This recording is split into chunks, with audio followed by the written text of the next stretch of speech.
Hey, I need you to proofread this for me. Tell me if it's alright. My life is like my music, it hits you where it hurts for what it's worth. Hi, this is a video response to a video called What If the Atheists Are Right by a YouTube user called FatherJeffery. I am an atheist, so I'm going to go ahead and talk about this. The video could basically be summed up in two words, Pascal's wager. So really it should be called What If the Christians Are Right? And before I go any further, I'd like to ask the father, what if the Muslims are right?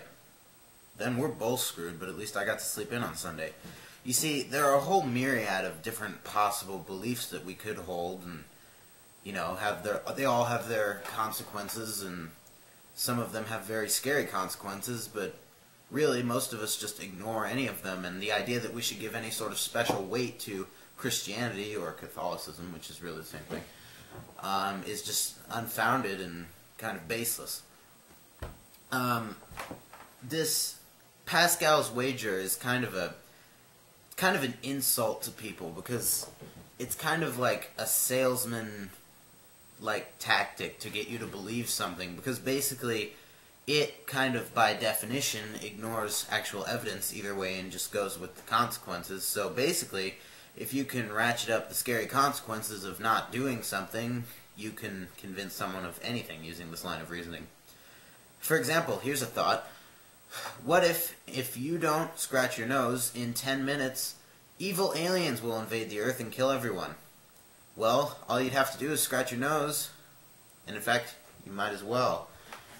But really, what's the point? I mean, there's really zero chance of evil aliens invading Earth within the next 10 minutes and killing everyone, so we basically just ignore it. And that's kind of the way that I feel about Christianity.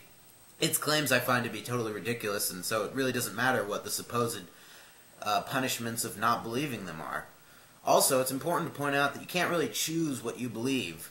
I could go to church and I could say I believe it, but I wouldn't really believe it unless I were actually convinced, and there's no sign of that happening anytime soon. So really, I think when it really comes down to it, Pascal's wager is just totally fallacious, and we really have to look at the evidence and can't just reject things outright based on their conclusions. Now, this video also goes into another topic of sort of ultimate punishment for sins and ultimate reward for doing good things. It talks about how if there is no afterlife, if atheism is correct or whatever, then people like Stalin, Hitler, Mao Zedong, blah blah blah, will have just gotten away with whatever they did, and they'll just have the same exact thing that everyone else has. They'll just go into eternal sleep and not know anything, and, well, isn't that sad? Well, yeah, it is sad, but there's a difference between X is true and it would be nice if X were true. For example, I don't have a Ferrari, and no matter how much I want a Ferrari, or no matter how much it might be nice that I have a Ferrari, or no matter how much faith I have in me having a Ferrari, or no matter how much I pray for a Ferrari, I'm still not going to have a Ferrari. What we want and what we find psychologically and emotionally satisfying doesn't change reality. And quite frankly, I think it's just good to accept that. There's a Carl Sagan quote. It says, "I find it better to accept the universe as it is than to persist in delusion, no matter how satisfying the delusion is," or something along those lines. I think that this is a pretty good rule, and I think that most individuals would be happier if they come to terms with the way things are, rather than, you know, sort of living, hoping for a next life that is better that probably we're not going to get. If you think there's going to be a next life, can you really enjoy this life as much as someone who thinks that this is their only life? I respect this life because I think it's the only one I'm going to get. I have to respect this life because it's the only one I'm going to get.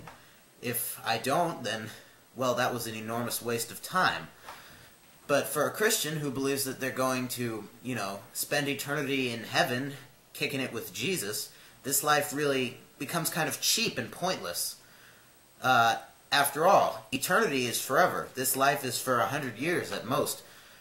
That really makes this completely insignificant, and I think that's kind of a dismal thought. Kind of the opposite of the conclusion that FatherJeffery found, that falling into oblivion is a dismal thought. It's just two ways to look at it. And so basically, Pascal's wager and the idea that we need ultimate justice to prove something are kind of both fallacious, and I pretty much just reject them. So that's basically all I have to say. Thanks. Bye. Actually, I just want to throw one more thing in here at the end. Ponder this. What if God does exist, and he designed the universe to look specifically like he didn't, and will reward all atheists with eternal heaven and punish all believers with eternal hell? Then, what if you're wrong? It's really just as valid as Christianity being true. There's no evidence either way, and since we're dealing in Pascal's wager, we're really not talking about the evidence. So, think about that. It's just another thing to look at. Alright, now I'm going.